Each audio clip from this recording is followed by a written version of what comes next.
Item ಯಾವುದೇ ಇರಲಿ try ಮಾಡಿ ಆಚಿ ಚಿಕನ್ ಮಸಾಲಾ. ಆಚಿ ಚಿಕನ್ ಮಸಾಲಾ ಮೊದಲ ಪಟ್ಟಿಯಲ್ಲಿ ಅನರ್ಹ ಅಭ್ಯರ್ಥಿಗಳ ಹೆಸರನ್ನ ಸೇರಿಸಿತ್ತಾ ಹಾಗಾದ್ರೆ ಕೆಪಿಎಸ್ಸಿ ಅನ್ನೋ ಪ್ರಶ್ನೆ ಈಗ ಎದ್ದಿದೆ.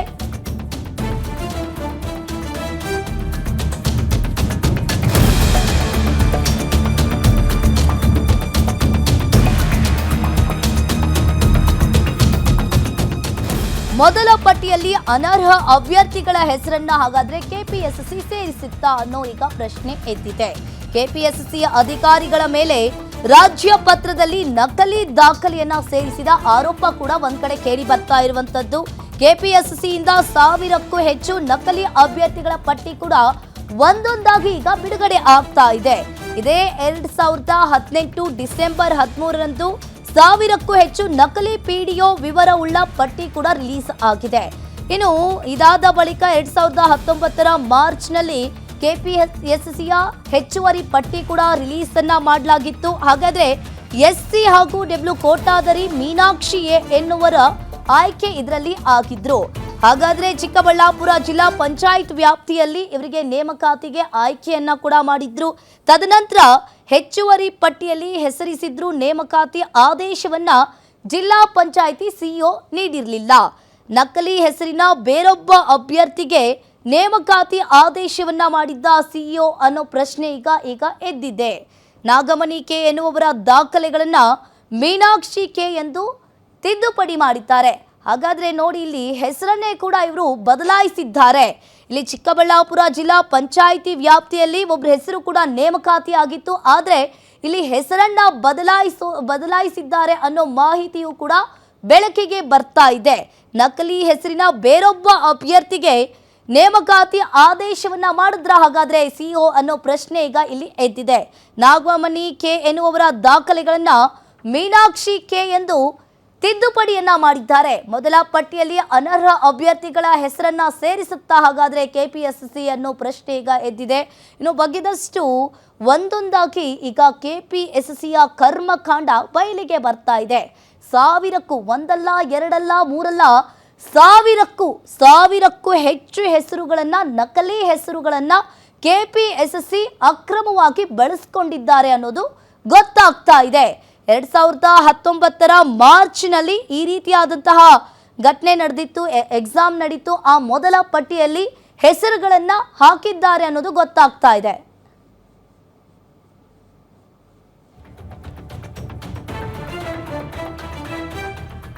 ಬಗೆದಷ್ಟು ಬೆಳಕಿಗೆ ಬರ್ತಾ ಇದೆ ಕೆಪಿಎಸ್ಸಿ ಅಕ್ರಮದ ಸರಮಾಲೆ ಅಂತಾನೆ ಹೇಳ್ಬೋದು. ಇದು ಗ್ಯಾರಂಟಿ ನ್ಯೂಸ್ನ ಬಿಗ್ ಎಕ್ಸ್ಕ್ಲೂಸಿವ್ ಸುದ್ದಿ. ಕೆಪಿಎಸ್ಸಿಯ ಮಹಾನ್ ಕರ್ಮಕಾಂಡ, ನಕಲಿ ಹೆಸರನ್ನ ಬಳಸಿಕೊಂಡು ಇವರು ಆಟ ಆಡ್ತಾ ಇದ್ದಾರೆ ಅನ್ನೋದು ಗೊತ್ತಾಗ್ತಾ ಇದೆ.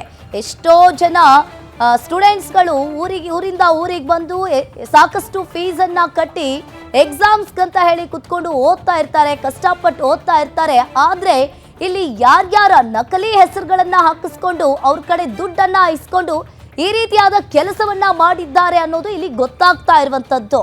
ಒಂದ್ ಕಡೆ ಬಗೆದಷ್ಟು ಕೆಪಿಎಸ್ಸಿಯ ಅಕ್ರಮದ ಸರಮಾಲೆ ದಿನದಿನಕ್ಕೂ ಕೂಡ ಬಗೆದಷ್ಟು ಬೆಳಕಿಗೆ ಬರ್ತಾ ಇದೆ ಅನ್ನೋದು ಇಲ್ಲಿ ಗೊತ್ತಾಗ್ತಾ ಇದೆ. ಕೆಪಿಎಸ್ಸಿಯ ಅಕ್ರಮಕ್ಕೆ ಹಾಗಾದ್ರೆ ಕರ್ನಾಟಕ ಪರೀಕ್ಷಾ ಪ್ರಾಧಿಕಾರ ಸಾಥ್ ಕೊಡ್ತಾ ಹಾಗಾದ್ರೆ ಅನ್ನೋ ಪ್ರಶ್ನೆ ಈಗ ಎದ್ದಿದೆ. ಇದೇ 2015-16ರಲ್ಲಿ ಕೆಇಎ ವತಿಯಿಂದ ನೇಮಕಾತಿಯಲ್ಲಿ ಅಕ್ರಮ ಆಗಿದೆಯಾ? ಈ ಹಿಂದೆಯೂ ಕೂಡ ಇದೇ ರೀತಿಯಾದಂತಹ ಘಟನೆ ನಡೆದಿತ್ತು. ಸ್ಟೂಡೆಂಟ್ಸ್ಗಳು ಕೂಡ ಪ್ರೊಟೆಸ್ಟ್ ಅನ್ನ ಕೂಡ ಮಾಡಿದ್ರು.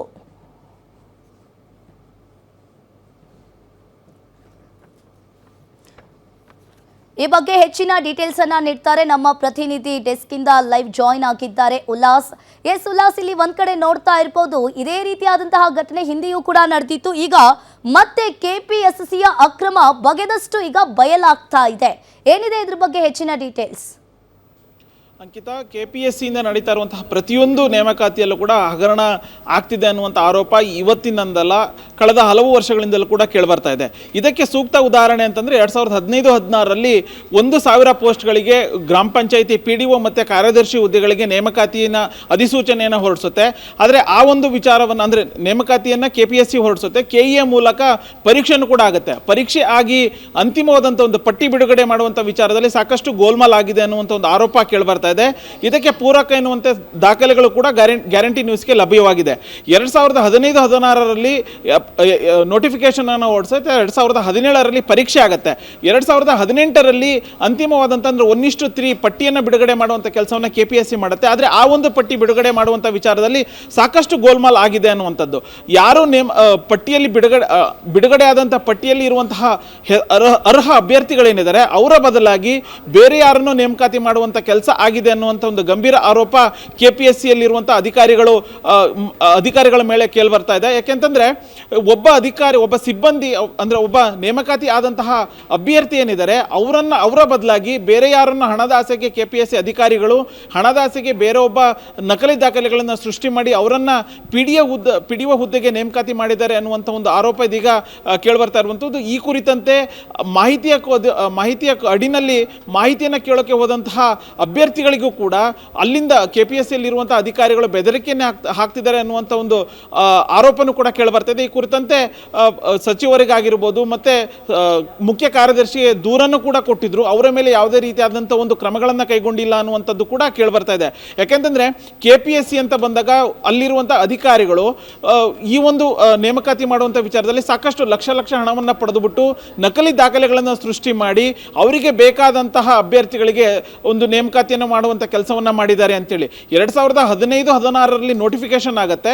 ಅದಾದ ಬಳಿಕ 2017-18ರಲ್ಲಿ ನೇಮಕಾತಿನೂ ಕೂಡ ಒಂದು ಅಧಿಸೂಚನೆ ಅಂದರೆ ಯಾರ್ಯಾರೆಲ್ಲ ಅಭ್ಯರ್ಥಿಗಳು ನೇಮಕಾತಿ ಆಗಿದ್ರು ಅವರ ಪಟ್ಟಿಯನ್ನು ಬಿಡುಗಡೆ ಮಾಡುತ್ತೆ. ಆದರೆ ಆ ಒಂದು ಪಟ್ಟಿಯಲ್ಲಿ ಯಾರು ಎಕ್ಸಾಮನ್ನೇ ಬರೋದಿಲ್ಲ, ಯಾರು ಅರ್ಹನೇ ಇಲ್ಲ, ಅವರ ಹೆಸರನ್ನು ಅಂತಿಮವಾಗಿ KPSC ತನ್ನ ವೆಬ್ಸೈಟ್ನಲ್ಲಿ ಪ್ರಕಟ ಮಾಡುವಂಥ ಕೆಲಸವನ್ನು ಮಾಡುತ್ತೆ. ಅದರ ಆಧಾರದ ಮೇಲೆ PDO ನೇಮಕಾತಿಯನ್ನು ಮಾಡ್ಕೊಳ್ಳುವಂಥ ವಿಚಾರ ಆಯಾ ಜಿಲ್ಲಾ ಪಂಚಾಯತಿ CEO ಹೊಣೆಯಾಗಿರುತ್ತೆ. ಆದರೆ ಆ ಒಂದು CEO ತಮಗೆ ಬೇಕಾದಂತಂದರೆ KPSCಯಲ್ಲಿ ಯಾರು ಹಣವನ್ನು ಕೊಟ್ಟು ನೇಮಕಾತಿಯನ್ನು ಆಗಬೇಕು ಅಂತ ಹೇಳಿ ಇಚ್ಛೆಯನ್ನು ವ್ಯಕ್ತಪಡಿಸಿದರೆ ಅವರಿಗೆ ಕೆಲಸವನ್ನು ಕೊಡಿಸುವಂಥ ಕೆಲಸ 2025ರಲ್ಲಿ ಆಗುತ್ತೆ ಅನ್ನುವಂಥದ್ದು ದಾಖಲೆಗಳು ಹೇಳ್ತಾ ಇರುವಂಥದ್ದು. ಈ ಕುರಿತಂತೆ ಪ್ರಿಯಾಂಕಾ ಖರ್ಗೆ ಆಗಿರ್ಬೋದು ಮತ್ತು ಗ್ರಾಮ ಪಂಚಾಯತಿ PDO ಸಂಬಂಧಪಟ್ಟಂಥ ಜಿಲ್ಲಾ ಪಂಚಾಯತಿ CEOಗೆ ದೂರನ್ನು ಕೊಟ್ಟರು ಕೂಡ ಅವರನ್ನು ರಕ್ಷಣೆ ಮಾಡುವಂಥ ಕೆಲಸ ಆಗ್ತಿದೆ ಅನ್ನುವಂಥದ್ದು ಈಗ ಸದ್ಯಕ್ಕೆ ತಿಳಿದು ಬರ್ತಾ ಇರುವಂತಹ ವಿಚಾರ.